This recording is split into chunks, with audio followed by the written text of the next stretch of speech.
जय श्री कृष्णा मित्रों। कुछ भी कर लो, जो होना है वो होकर रहेगा। ये कोई तसल्ली नहीं है, ये वो सच्चाई है जो तुम्हें मुक्त कर सकती है भाग दौड़, बेचैनी और चिंता से। हर रोज़ ये दिल घुटता है। क्यों? क्योंकि हम उसे रोकने की कोशिश करते हैं जो पहले से ही तय है। लेकिन जो होना है वो होकर रहेगा, फिर चिंता क्यों? हर रात जब तुम टूट कर गिरते हो, हर बार जब दुनिया तुम्हें समझ नहीं पाती, उस वक्त बस एक नाम तुम्हें पुकारता है, श्री कृष्ण। वो कहते हैं, तुम चिंता मत करो, मैं तुम्हारे साथ हूँ। बस अपनी भूमिका निभाओ, बाकी सब मुझ पर छोड़ दो। इसलिए मैं आपसे हाथ जोड़कर प्रार्थना करता हूँ, कृपया इस वीडियो को अंत तक ज़रूर देखिए। बीच में एक पल के लिए भी मत छोड़िए। ये सिर्फ बातें नहीं हैं, ये वो अमृत है जो आपकी आत्मा को जगा सकता है। और अगर आज इस यात्रा में आपके भीतर कुछ भी हिल जाए, तो बस एक बार दिल से लिख दीजिए, जय श्री कृष्णा। क्योंकि आपका ये एक शब्द आपकी तरफ से एक प्रार्थना बन जाएगा और वो श्री कृष्ण तक ज़रूर पहुँचेगा। और फिर देखना आपकी किस्मत कैसे करवट बदलती है। तो आइए अब प्रारंभ करते हैं। चिंता क्यों करते हो, जब सब कुछ उस परम शक्ति के हाथों में है? तुम बस एक पात्र हो इस विराट नाटक में। तुम्हारे हिस्से का दृश्य लिखा जा चुका है और जब मंच पर तुम्हारी बारी आती है तो कोई तुम्हें रोक नहीं सकता। सुदामा चल रहा था नंगे पांव, फटे कपड़े, कांपते कदम, पर मन में एक ही बात थी, मुझे अपने कृष्ण से मिलना है। किसी ने रास्ते में पूछा, तुम इतने दूर बिना भोजन, बिना छाया क्यों चल रहे हो? सुदामा मुस्कुराया और बोला, जिसके द्वार पर मैं जा रहा हूँ वहाँ पहुँचना मंजिल नहीं, वहाँ पहुँचना प्राप्ति है। उसके पास देने को कुछ नहीं था, बस एक मुट्ठी भर चेवड़ा, वही जो बचपन में श्री कृष्ण को प्रिय था। लेकिन फिर भी मन में एक भय था, अगर उन्होंने पहचानने से मना कर दिया तो, अगर द्वारपालों ने रोका तो, अगर मेरा अपमान हो गया तो। फिर भीतर से कोई आवाज़ आई, जो होना है होकर रहेगा, चिंता क्यों? उधर द्वारिका में श्री कृष्ण सिंहासन पर बैठे थे, चारों ओर वैभव, रतन, संगीत। पर अचानक उन्होंने अपना मुकुट उतार दिया, अलंकारों को त्याग दिया और नंगे पांव भागे। रुक्मणी आश्चर्यचकित रह गई, प्रभु आपने ऐसा क्यों किया? कृष्ण हंसे नहीं, बोले नहीं, बस इतना कहा, मेरा सुदामा आ रहा है, जो मेरे प्रेम को राजमहल से नहीं मेरे हृदय से जोड़ता है। उधर नारद मुनि आकाश मार्ग से गुजर रहे थे। उन्होंने देखा श्री कृष्ण सुदामा के पैर पखार रहे हैं, आंखों से आंसू बहा रहे हैं। नारद ने कहा, हे नारायण, ये कौन है जिसके चरण आप धो रहे हैं? कृष्ण बोले, ये वही है जिसने कभी मुझसे कुछ मांगा नहीं, पर फिर भी मुझे सब कुछ दे दिया। ये वही है जो जानता है कि प्रेम का मूल्य समय तय करता है, ना कि परिस्थिति, और जिसने समय को भी अपने विश्वास से पराजित कर दिया। दूसरी ओर राधा वृंदावन में बैठी थी, कृष्ण से वर्षों से बिछड़ी, ना कोई पत्र, ना कोई संदेश। कभी कभी गोपियाँ कहती, तुम्हें अब भी उनकी प्रतीक्षा है। राधा मुस्कुरा देती, कृष्ण कोई व्यक्ति नहीं है, कृष्ण एक अनुभूति है। जो हुआ वो उनका खेल था, जो हो रहा है वो उनकी माया है, और जो होगा वो भी उन्हीं की कृपा होगी। राधा जानती थी कि कृष्ण की प्रतीक्षा करना भी एक लीला है, क्योंकि जहाँ प्रेम होता है वहाँ अधूरापन भी पूर्णता जैसा लगता है। सुदामा ने कभी प्रसन्न नहीं किया, नारद ने चमत्कार देखा पर समझना पड़ा। राधा ने जीवन भर प्रतीक्षा की लेकिन शिकायत नहीं की। तीनों जानते थे, जो होना है होकर रहेगा, क्योंकि जो प्रभु है वो समय के बाद नहीं आते, वो तो हर क्षण तुम्हारे भीतर होते हैं। अगर तुम ढूंढोगे तो वो मौन रहेंगे, अगर तुम समर्पण कर दोगे तो वो तुम्हारे आंसुओं में उतर आएंगे। तो प्रिय श्रोता, तुम्हारा जीवन आज जहाँ है वो कोई दुर्घटना नहीं है, वो उस श्री कृष्ण की ठीक ठाक योजना है जो तुम्हें तुम्हारी आत्मा तक पहुँचाना चाहते हैं। कभी वो सुदामा बनकर तुम्हारे भीतर की विनम्रता जगाते हैं, कभी नारद के जैसे तुम्हें प्रश्नों में उलझाते हैं, और कभी राधा की तरह तुम्हें प्रतीक्षा सिखाते हैं। पर अंततः वो कृष्ण है, और कृष्ण कभी देर नहीं करते। इसलिए अगली बार जब जीवन कठिन लगे तो याद रखना, जो होना है होकर रहेगा, चिंता क्यों। और अगर ये कथा आपके भीतर कहीं उतर गई हो तो गहराई से, श्रद्धा से आंखें बंद करके कहिए जय श्री कृष्णा, क्योंकि यही नाम वो सच्चा द्वार है जिसे पार करके हर आत्मा अपने मूल स्रोत से जुड़ जाती है। फिर क्यों हर मोड़ पर डरते हो, क्यों हर परिणाम को अपने कंधे पर लादे हो। श्री कृष्ण ने गीता में कहा था, कर्म करो, फल की चिंता मत करो। लेकिन हम क्या करते हैं, हम कर्म करने से पहले ही उसके फल का वजन ढोने लगते हैं, इसलिए थक जाते हैं, बिखर जाते हैं, क्योंकि हमने बोझ उठाया है, जिम्मेदारी नहीं।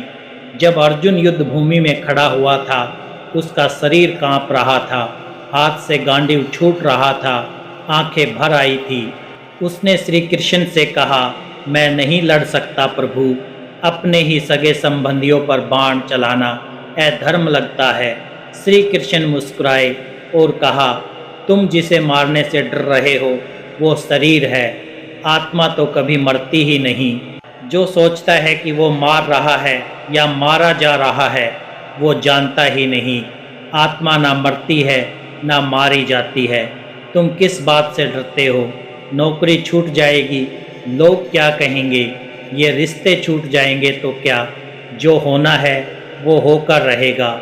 लेकिन अगर तुम डरे, थमे या पीछे हटे तो तुम उसे जी नहीं पाओगे। चिंता तुम्हें थकाएगी, विश्वास तुम्हें बनाएगा। हर बार जब जिंदगी तुम्हें धक्का दे तो याद रखना, भगवान श्री कृष्ण ने गीता अर्जुन को तब सुनाई थी जब वो पूरी तरह से टूट चुका था, ना कि तब जब वो विजय की स्थिति में था। इसका मतलब समझिए, तुम्हारा सबसे अंधेरा समय ही तुम्हारा सबसे बड़ा जागरण बन सकता है। लेकिन तब जब तुम समझो कि तुम अकेले नहीं हो, जब तुम समझो कि हर परिस्थिति एक सिखाने वाला अध्याय है। जो लोग तुम्हें छोड़कर चले गए हैं वो योजना का हिस्सा थे। जो अवसर तुमसे छीन गए वो तुम्हें सच्चे अवसर की ओर धकेल रहे थे। जो तुम चाहते थे और नहीं मिला, वो नहीं, बल्कि जो तुम्हें मिल रहा है उसमें भगवान की योजना छिपी है। श्री कृष्ण ने कहा, जो हुआ अच्छा हुआ, जो हो रहा है वो भी अच्छा हो रहा है, और जो होगा वो भी अच्छा ही होगा। फिर हम क्यों डरें? क्यों अपनी रातों की नींद, अपनी आत्मा की शांति इस डर के हवाले कर दें कि कल क्या होगा? क्या हमें उस पर विश्वास नहीं जिसने हमें बनाया है? क्या हमें उस योगेश्वर पर भरोसा नहीं जिसने हमें जीवन की डोर थमाई है? इसलिए चलो आज एक वादा करते हैं, अब चिंता नहीं करेंगे, अब जीवन को प्रभु की दृष्टि से देखेंगे। अब हर परिस्थिति में ये जानेंगे कि कुछ भी व्यर्थ नहीं है। जो आज तुम्हें तोड़ रहा है कल वही तुम्हें गढ़ेगा। जो आज तुम्हें रुला रहा है कल वही तुम्हें मुस्कुराना सिखाएगा। हर बार जब जिंदगी तुम्हें सवालों की आंधी में फेंक देती है और तुम खड़े रहते हो अकेले, डरे हुए, बिखरे हुए, तब कोई और नहीं, तुम्हारा ही मन तुम्हें पीछे खींचता है।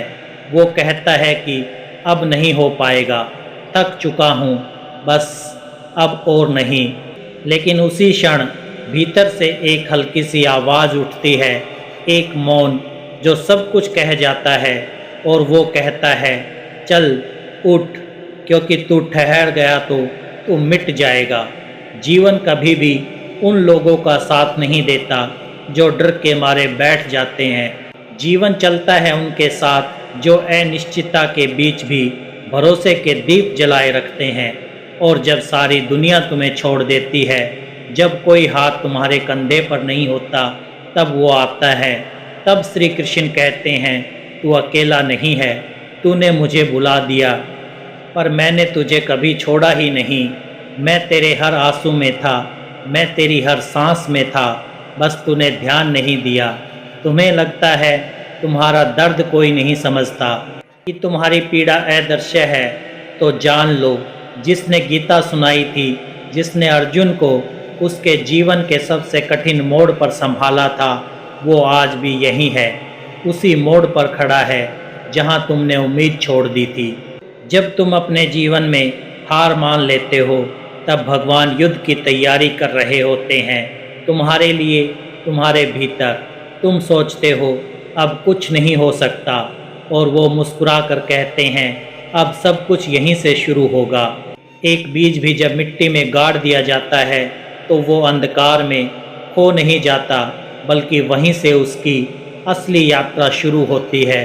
तुम भी उस बीज की तरह हो। अभी तुम अंधकार में हो, पर इसी अंधकार से तुम्हारे भीतर जीवन का अंकुर फूटेगा। श्री कृष्ण कहते हैं, हर वो क्षण जब तू टूटा है, मैं तुझे जोड़ने में लगा था।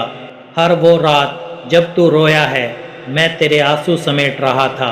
और हर वो वक्त जब तूने कहा, प्रभु बस अब सहा नहीं जाता, तब मैं तेरे पास खड़ा था। तब तूने अपनी आंखें बंद कर ली थी। अब भी समय है अपने डर से ऊपर उठने का, अपने भाग्य को दोष देने की आदत से बाहर निकलने का। अब समय है अपने भीतर उस आत्मा की आवाज़ को सुनने का, जिसे ना कोई मार सकता है, ना रोक सकता है। तुम इस संसार में कोई साधारण आत्मा नहीं हो, तुम वही हो जिसे कर्म भूमि में उतारा गया है, ताकि तुम संसार को सिखा सको कि हार के बाद भी कैसे खड़ा हुआ जाता है। कभी कभी तुम्हें लगेगा कि सब खत्म हो गया, कि अब कोई रास्ता नहीं बचा, लेकिन वहीं से शुरू होती है भगवान की लीला। श्री कृष्ण तुम्हें वहाँ ले जाकर खड़ा करते हैं जहाँ तुम्हारा घमंड टूटता है, जहाँ तुम्हारी मैं मिटती है, और जहाँ से तुम्हारा वो जगता है।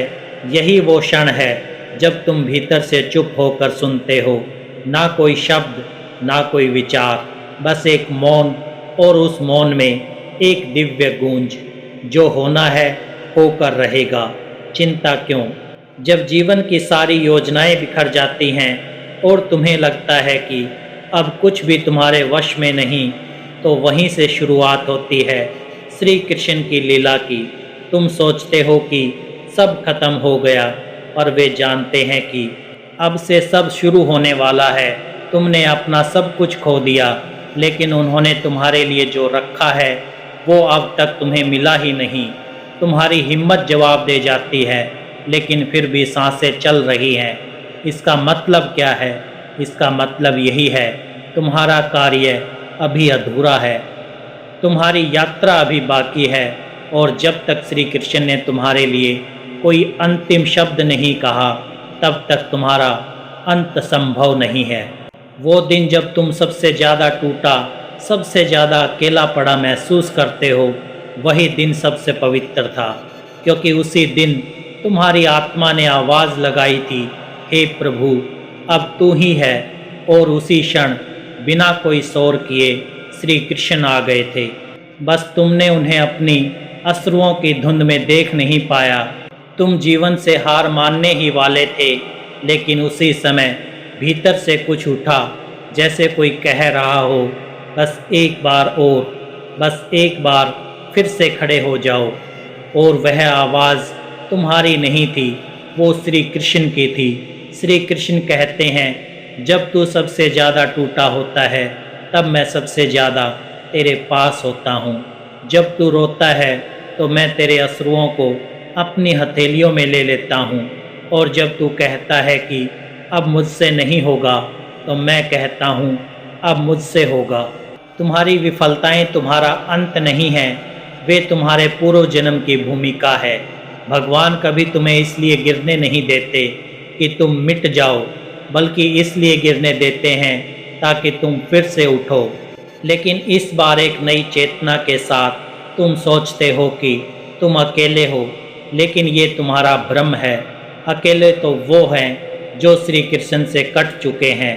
तुम तो एक बार उन्हें पुकारते हो, हर बार अंदर से रोते हो, और जो अंदर से पुकारता है वो कभी अकेला नहीं हो सकता। जब सारी दुनिया कहती है कि अब कुछ नहीं हो सकता, तब प्रभु कहते हैं अब से ही सब कुछ होगा।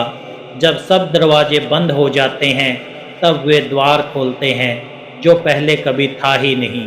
वे द्वार बाहर नहीं, भीतर खुलता है, और उसी भीतर श्री कृष्ण विराजमान है।